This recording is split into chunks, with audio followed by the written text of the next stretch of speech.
waxaan qayb ka noqon doonaa kolonyo ciidanka kumaandooska Soomaaliyeed ee xoogga dalka ciidankan waxa ay qayb ka noqon doonaa howlgalkaas halkaan tagno iyo sida uu u dhaco daawasho wanaagsan ila socda wada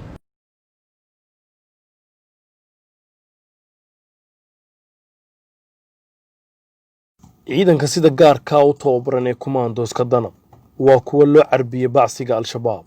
waxayna hadda ku wajahan yihiin deegaano ay nabadiidku ku dhibaateynayaan shacabka aan waxba galabsan howlgalkan ayaa qayb ka ah howlgallada lagu burburinayo fariisimaha cadowga nabadiidka al-shabaab oo ah kuwa tabartoodu si ay si yaraanayso ayaa kadib markii ay u babac dhigi waayeen xuduudda ciidamada kumaandooska danab ee xoogga dalka Soomaaliyeed waxay tabar ka dhigteen inay faruraan kanaalada biyo mareennada ah ee ku yaala deegaanadan si ay u joogsadaan howlgalladan ka dhanka ah iyaga balse taasi ma noqon mid celisa ciidanka kumaandooska danab waxayna ahaayeen kuwa sii wata shaqadoodii loo carbiyay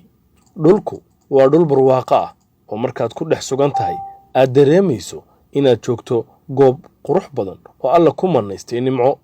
deegaanada howlgalku ka dhacay ayaa ahaa deegaanada Mubaarak iyo Daarasalaam ee hoostaga degmada Awdheegle ee gobolka Shabeellaha Hoose deegaanadan ayaa nabadiidka shabaab u ahaa goob ay ka dhigtaan gabaad isla markaana ay ka soo abaabulaan waxyaabaha ay ku dhibaateynayaan dadka shacabka ah kooxda al-shabaab ayaa deegaanka Mubaarak ku lahaa goob ay ugu magac dareen maxkamad beenaadka halkaasi oo ay ku dhici jireen dadka shacabka ah isla markaana ay ku saari jireen maxkamad beenaadka balse waxaa burburiyay taas ciidanka kumaandooska danab ee xoogga dalka Soomaaliyeed howlgalkan ayaa waxa hogaaminayay taliyaha ururka afraad ee guutada 16aad ee kumaandooska danab laba xidigle Maxamed Salebaan taliyaha ayaa waxa uu sheegay in howlgalkan lagu guuleystay isla markaana lagu burburiyay fariisimo ay cadowga halkaasi ku lahaayeen howlgalkan ayaa qayb ka howlgalka sifaynta nabadiidka al-shabaab ee guud ahaan dalkeena Soomaaliya looga xoreynayo